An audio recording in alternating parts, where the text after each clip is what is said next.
সুপ্রিয় শিক্ষার্থী, সবাইকে অনেক অনেক প্রীতি ও শুভেচ্ছা। আমরা কিন্তু সপ্তম শ্রেণীর যে তথ্য যোগাযোগ প্রযুক্তি অলরেডি আমরা 4টা অধ্যায় শেষের পর্যায়ে, তাই না? বিভিন্ন বিষয়ে আমাদের কিন্তু অনেকগুলো অভিজ্ঞতা অর্জন হয়ে যাচ্ছে। চলো আমাদের অভিজ্ঞতা শুরুতে আরেকটু বাড়িয়ে নেই। আজকে আমরা আরেকটু শুরু করি ওয়ার্ড প্রসেসিং। আমরা অলরেডি ওয়ার্ড প্রসেসিং নিয়ে 2টি ক্লাস করে ফেলেছি এবং এটা সম্পর্কে প্রাথমিক ধারণাগুলো তোমাদের আশা করি ভালোভাবে হয়েছে।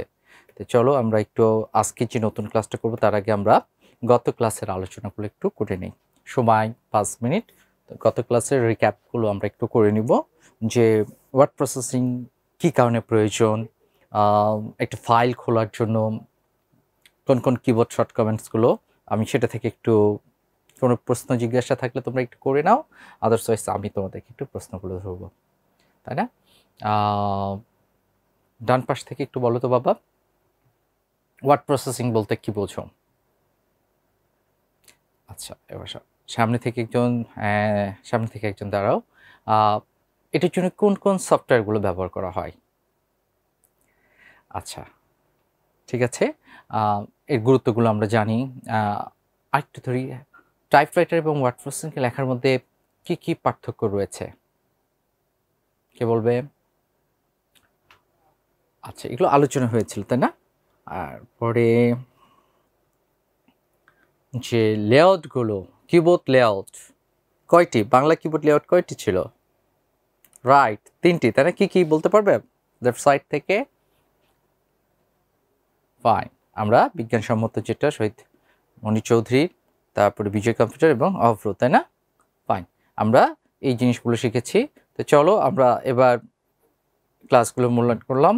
এবার আমরা আরেকটা জিনিস একটু তোমাদের কাছ থেকে দেখে নেই যে আমরা যে ইন্টারফেসগুলো আছে, মাইক্রোসফট খোলার নিয়মগুলো একটু বর্ণনা করি। দেখি, এটা গত ক্লাসে আমি দিয়েছি, কীভাবে খুলতে হবে বলো? কে বলবে? হাত তোলো। ওকে, ফাইন। আমরা মাইক্রোসফট ওয়ার্ড, এটা কিসের এই সফটওয়্যারটা? কোটার উইন্ডোজ, রাইট, উইন্ডোজের মাইক্রোসফট ওয়ার্ড, তাই না? আমরা তোমরা কি একটু বলতে পারবে এটা মাইক্রোসফট ওয়ার্ড উইন্ডোজ কত আমাদের বই ভার্সনগুলো রয়েছে? আমি একটু অপশন দিয়ে দেই।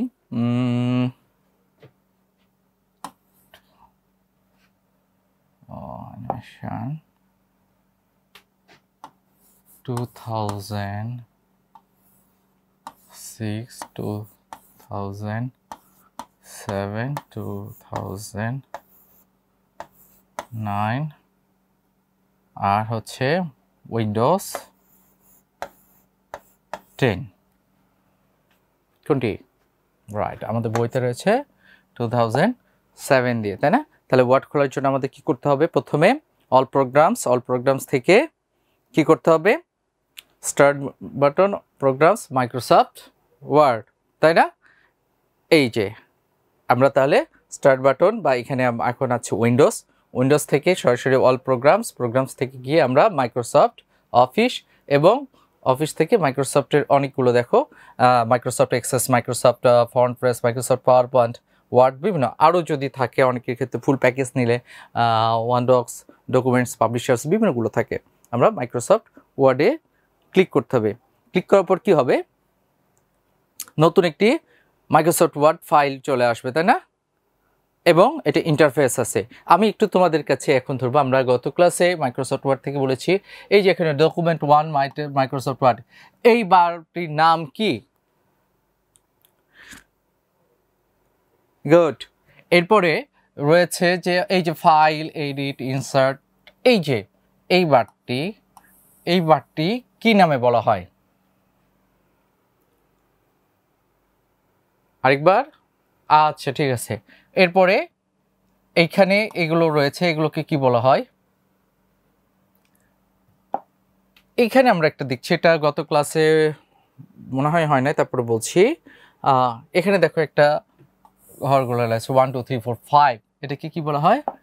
রুলার, ঠিক আছে? তাহলে আমরা একটু দেখে নেই বিভিন্ন টুলস বারের পরিচিতি। এটাকে টাইটেল বার, ঠিক আছে? এরপরে কি বলছি? Menu bar, file, edit, view, বিভিন্ন, যেটা এটাকে মেনু বার বলা হচ্ছে। তার নিচে যেটা আছে স্ট্যান্ডার্ড টুলস বার, ফরম্যাটিং বার, এবং এটা কিন্তু আমরা যখন যে ট্যাবে ক্লিক করব সেটার সাথে সাথে ফরম্যাটিং বারগুলো, টুল বারসগুলো চেঞ্জ হয়ে যাবে। ঠিক আছে, এরপরে স্ক্রল বার, আমরা পেজটাকে উপর নিচ করার জন্য এই পাশে স্ক্রল বার, এটা মাউস দিয়ে করতে পারি, ক্লিকবোর্ড দিয়ে বা অ্যারো চিহ্ন দিয়েও করে নিতে পারি। ঠিক আছে, এরপরে আসো এই যে এখানে যেটা দেখাচ্ছে এটা কি বলা হচ্ছে, ও আচ্ছা, স্ক্রল বারটা উপরে নিচে, একটা হচ্ছে উপর নিচ, একটা হচ্ছে ডানে বামে, এই দুই সাইড করার জন্য স্ক্রল বারটা রয়েছে। ঠিক আছে, আমরা বিভিন্ন ক্লিপ আর্ট, ওয়ার্ড আর্ট করার জন্য এইখানে আমরা নিচের দিকে দেখব art text box, drawing tools বার, এরপর লেখার জন্য আছে, এটাকে বলছে রুলার, আমরা মেজারমেন্ট বা মাপ করার জন্য রুলার রয়েছে। আচ্ছা, এবার আমরা পেজ বের করি। এই পেজে আমরা এর আগে দেখেছি লেখাকে আমরা কি করে বোল্ড করতে পারি, তাই না, ইটালিক করতে পারি। আমরা একটু দেখে নিই, আমাদের বইতে আছে আমরা কোথায় থেকে এটা করতে পারি সেটাও দেখে নিচ্ছি। লেখাকে অবশ্যই আমরা কিবোর্ড কমান্ডগুলো Ctrl+B, তাহলে এটা হচ্ছে আমরা লেখাটা বোল্ড হয়ে যাবে, বোল্ড মানে মোটা হয়ে যাবে, আমি দেখাই দিচ্ছি। এরপরে আছে ইটালিক, আমরা একটু কার্ভিং সাইডে লেখাগুলো আছে সেটা করতে গেলে আমাদের ইটালিক করতে হয় Ctrl+I, এবং লেখাকে আন্ডারলাইন করতে গেলে আমাদের Ctrl+U। আমরা এটা খুব ভালো করে বইতে দাগিয়ে নেই এই পেজটাতে, এবং দেখো আমরা কিভাবে এটা করতে পারি। উইন্ডোজের যে হচ্ছে আমাদের যে পেজটা আছে সেখানে কিন্তু এই যে দেখো তিনটা অপশনগুলো রয়েছে, এই তিনটা দিলে, প্রথমটা দিলে Ctrl+B দিলে এটা অ্যাক্টিভ হয়ে যাবে, Ctrl+I দিলে এই আইটা অ্যাক্টিভ হয়ে যাবে, Ctrl+U দিলে নিচের এটা অ্যাক্টিভ হয়ে যাবে। ঠিক আছে, আমরা এইভাবে লেখাকে বোল্ড, ইটালিক করতে পারি। আরেকটা জিনিস আছে, এই আইকনগুলোতেও মাউস ক্লিকের মাধ্যমে করা যায়, এটা লাইন অ্যালাইনমেন্ট। ঠিক আছে, আমরা এই পদটাতে দেখবো লাইন অ্যালাইনমেন্ট, এটা যখন দেখাবো তখন আমরা এই পদটিতে আলোচনা আছে। এবং দেখো এটা হোম বার, দেখো এই যে এখানে যে ছবিটা দেখছো, আমরা কি বলছি স্ট্যান্ডার্ড ফরম্যাটিং টুলস বারগুলো, এখানে দেখো এখানে হোমের এখানে কিন্তু ব্লু দাগ রাখছে, এবং হোমের ক্লিক করে হোম ট্যাবে ক্লিক করার সাথে হোম ট্যাবের সাথে রিলেটেড যে ফরম্যাটিং টুলসগুলো রয়েছে সেগুলো অ্যাক্টিভ হয়ে যাবে। যখনই আমরা ইনসার্ট দিব তখন এখানে পিকচার, টেবিল, গ্রাফ, এই সিম্বলগুলো চলে আসবে। ঠিক আছে, আমাদের কাজের সুবিধার জন্য প্রত্যেকটি রিবনের ক্ষেত্রে যে ট্যাবগুলো রয়েছে তাদের ভিতরে ইন্টারফেসগুলো আলাদা আলাদা করে সাজানো রয়েছে। আচ্ছা, এটা আমাদের বইতে যে অংশগুলো ওখানে লেখা আকার পরিবর্তন করতে হবে, প্রথমে তা নির্বাচন করতে হবে, তারপরে যে কোনো ওয়ার্ড প্রসেস টুলস বারের রিবনে ফন্টের নামের পাশে যেটা করতে হবে মাউস ক্লিক করতে হবে। ঠিক আছে, আমরা একটু ব্যাকে যাই, যে আমরা এটা মাউস ক্লিকের মাধ্যমে করতে পারি, আবার কিবোর্ড কমান্ডস দিয়েও এটা করতে পারি। তাহলে আমরা সবাই বুঝতে পারছি। আচ্ছা,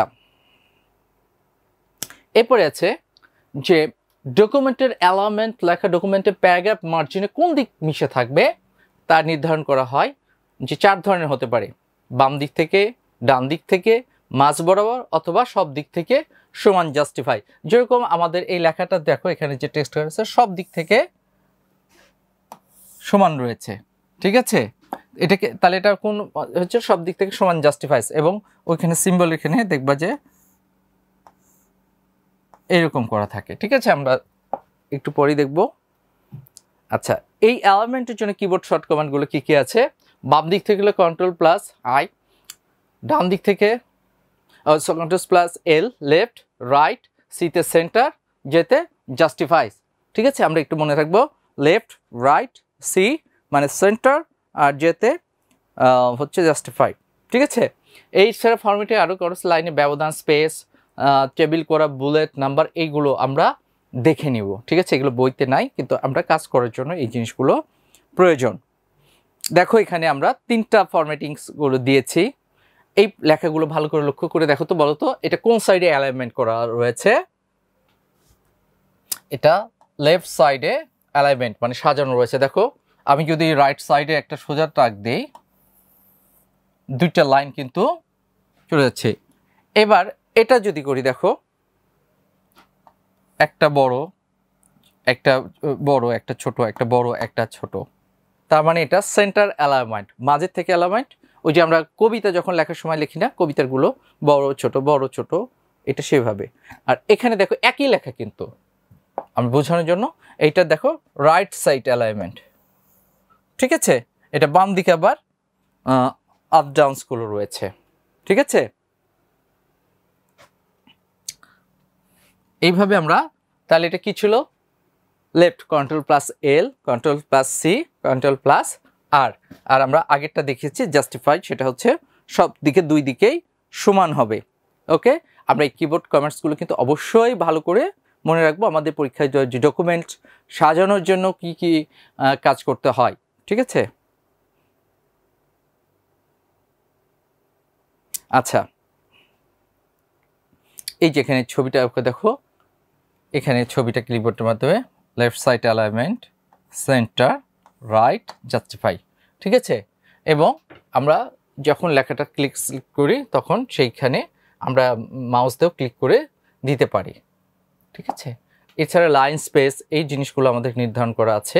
আমরা এই অংশের কাজগুলো দেখো, এখানে কোনটা বাঁকা হবে, এ টু জেড কীভাবে সাজানো হবে, এখানে প্যারাগ্রাফ আছে, এই জায়গায় বুলেট নাম্বারগুলো আছে, লাইন স্পেসিংগুলো আছে, এই জিনিসগুলো আমাদের এখানে বলার কথা রয়েছে, ঠিক আছে।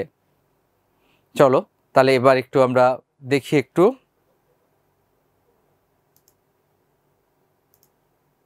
আচ্ছা, এখানে যে কথা হচ্ছে বুলেট অ্যান্ড নাম্বারস, আমরা পেজে কিছু জিনিস কিভাবে দিতে পারি সেই জিনিসগুলো বলা হচ্ছে। আমরা দেখো এখানে একটা লেখা রয়েছে, এমএস ওয়ার্ডে একটা লেখা রয়েছে, এই লেখার পাশে দেখো এখানে খুব ভালো করে দেখো, এখানে লেফট সাইড অ্যালাইনমেন্টে কিন্তু টিক দেওয়া রয়েছে, ঠিক আছে। তার মানে প্রত্যেকটা বাম পাশ থেকে সোজা করে চলে আসবে। এখন এই লেখাগুলোকে আমরা যদি পয়েন্টগুলো দিতে চাই সেটা কিভাবে দিব, আমরা সিলেক্ট করব, এটা বড় হয়ে দেখবো এটা প্যারাগ্রাফ গ্রুপে আছে, আমরা এই ক্লিক করলাম, বুলেটস অ্যান্ড নাম্বার, যেখানে যেটা সিম্বলটা ক্লিক করলাম দেখো ডট ডট ডট, ঠিক আছে। এই জায়গায় যদি আমরা চাইলে চেঞ্জ করে নিতে পারি, আবার ক্লিক করলাম, চলে গেল। আমরা যদি এটা ছাড়া অন্যগুলো দিতে চাই, এখান থেকে আমরা অপশনগুলো করে নিয়ে দিতে পারবো। দেখো এখানে অনেকগুলো অপশন রয়েছে, যেটা দিবা সেটা এখানে চলে আসবে। এইভাবে আমরা কোন লেখার পয়েন্টগুলো করতে চাইলে বুলেটস, এটাকে বলা হচ্ছে বুলেট আইকনগুলো ইন করতে হবে, ঠিক আছে। এটা কোন, আচ্ছা দেখো এখানে প্যারাগ্রাফ গ্রুপের মধ্যে এটা রয়েছে। এরপরে দেখো এখানে 1 2 3 4, আমরা এখানে তো চিপ সিম্বল, এখানে 1 2 3 4 দিতে পারি, রোমান সংখ্যা দিতে পারি, এবিসি দিতে পারি, এইভাবে আমরা পয়েন্টগুলো করে নিতে পারি,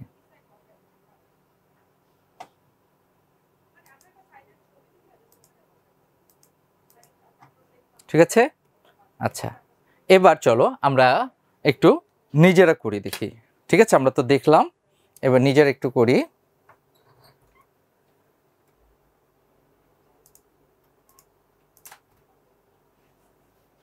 আমরা এটা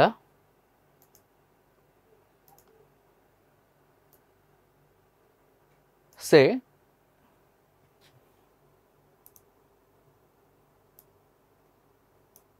আচ্ছা, আমরা কয়েকটা জিনিস এখানে দেখে নিই। এই যে লেখাটা রয়েছে, আমরা কি করলাম, সিলেক্ট করলাম। সিলেক্ট করার পর দেখো আমাদের অবশ্যই কোন ট্যাবে কি রয়েছে এটা জানতে হবে। দেখো এখানে আমরা যদি এখন বোল্ড করি, দেখো লেখাটা বড় হয়ে গিয়েছে, ঠিক আছে। তা আমরা আবার যদি এখানে করি, লেখাটা নর্মাল হয়ে গেল। আমরা আবার সিলেক্ট করে নিলাম, আমরা কিবোর্ড দিয়ে করেছি। এবার আমি এখান থেকে হচ্ছে কন্ট্রোল বি, দেখো বোল্ড হয়ে গিয়েছে। এরপর তোমরা দেখতে পাচ্ছ না, তারপর আমি এখানে বলছি কন্ট্রোল প্লাস আই দিলাম, লেখাটা বাঁকা হয়ে গিয়েছে। এবং দেখো এখানে আমরা হোম সিলেক্ট করলে দেখো বোল্ড এবং আই দুটাই রয়েছে, ঠিক আছে।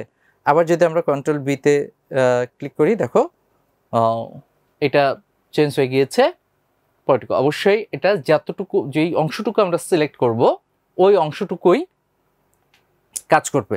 এরপর দেখো কন্ট্রোল প্লাস ইউ, নিচে আন্ডারলাইন হয়ে গিয়েছে। আবার যদি আন্ডু করতে চাই, আমরা কন্ট্রোল প্লাস ইউ দিয়ে দিলে এটা চলে আসবে। আমরা ধরো এই অংশটুকু শুধু কম্পিউটারকে, এই অংশটুকুকে আন্ডারলাইন করতে চাইছে, হোমে গেলাম, হোমে গিয়ে দেখো আন্ডারলাইনগুলো হয়ে আসছে, ঠিক আছে। আচ্ছা, এরপর তোমাদেরকে দেখাই, আমরা যে এই যে লেখাটা সিলেক্ট করলাম, দেখো এখানে সিলেক্ট করার পরে আমরা হোমে যাচ্ছি। হোমে যাওয়ার পর এই অপশন দেখো, এটা অটোমেটিক বাম্পটা ঠিক আছে। দেখো আমরা মাঝেরটা অ্যালাইনমেন্ট দেখো সব দিকে সমান হয়ে গেল। আমরা যদি শুধু লেফটে করি, দেখো এই লাইনগুলো আপ ডাউন হয়ে গিয়েছে। এবার আমরা যদি এটা করি, দেখো লেখাটা সরে যাচ্ছে। এবার যদি এটা করি, রাইট সাইড অ্যালাইনমেন্ট ঠিক আছে, বাম সাইড এগুলো কমে যাচ্ছে। আমরা সেম জিনিসটাই করবো। এবার দেখো আমরা কি বলেছি, Ctrl+L, ঠিক আছে। আমি কিন্তু আর মাউসে ক্লিক করিনি, দেখো তোমরা লেফট সাইডগুলো চলে আসছে। Ctrl+C, ঠিক আছে। এরপরে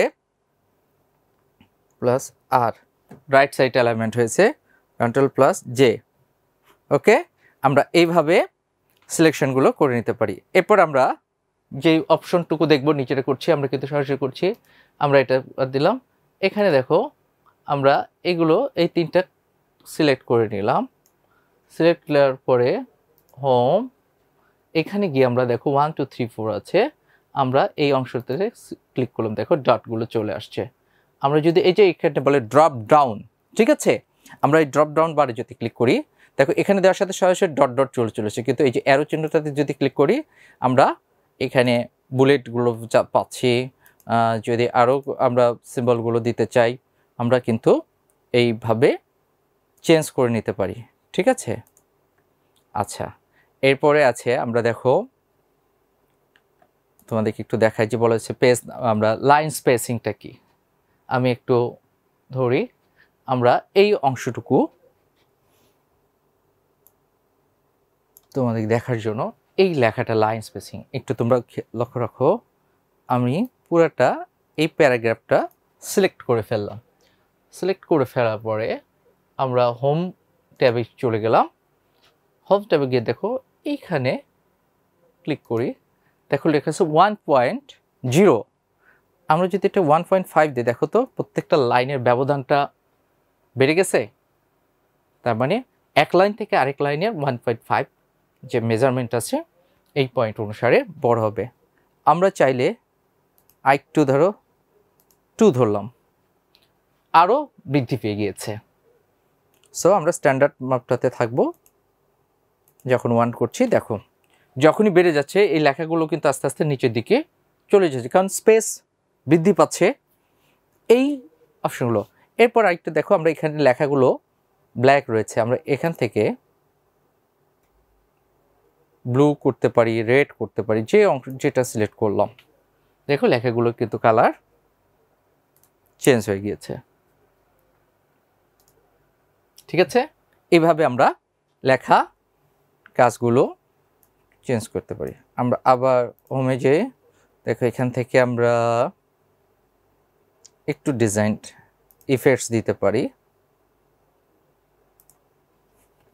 এইভাবে আমরা বিভিন্নভাবে আমাদের লেখাকে সাজায় নিতে পারি, ঠিক আছে।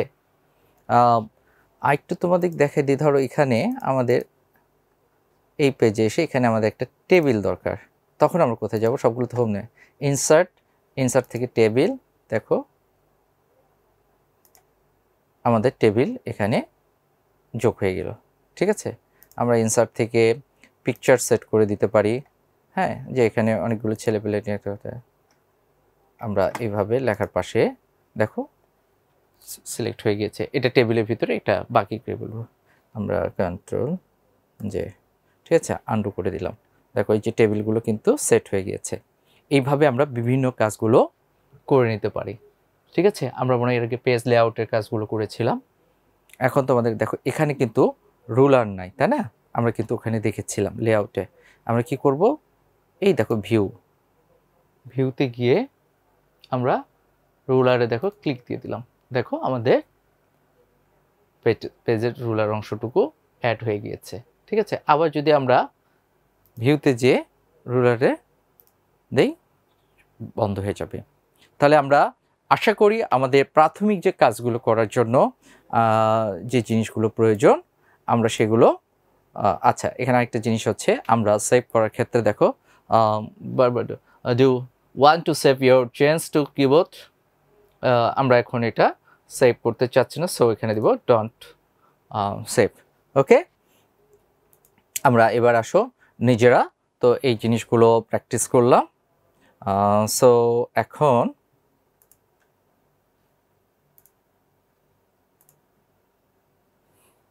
আমরা নিজেরা করেছি, আশা করি বাসায় আমাদের তো নাই, আমরা স্কুল ল্যাব বা কোনো স্যারের ল্যাপটপ অথবা আমাদের আত্মীয় স্বজন কারো কাছে যদি থেকে থাকে আমরা এই জিনিসগুলো প্র্যাকটিস করব। সো আমরা কি কাজ করব, একটা এমএস ওয়ার্ডে নিজেরা এমএস ওয়ার্ডে একটা পেজে নিজের নাম, রোল, ক্লাসগুলো লিখব, ঠিক আছে? সেখানে একটু মোটা করব, বড় করব, এভাবে একটু লেখাগুলো শিখব।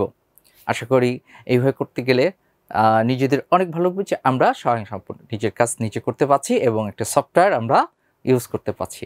খুব সহজ একটি জিনিস। আশা করি আগামী ক্লাসে তোমরা এই কাজটি করে আসতে পারবে। সবাই ভালো থেকো, সুস্থ থেকো। আগামী ক্লাসে এমএস ওয়ার্ডের বাকি অংশ নিয়ে আলোচনা হবে। খোদা হাফেজ।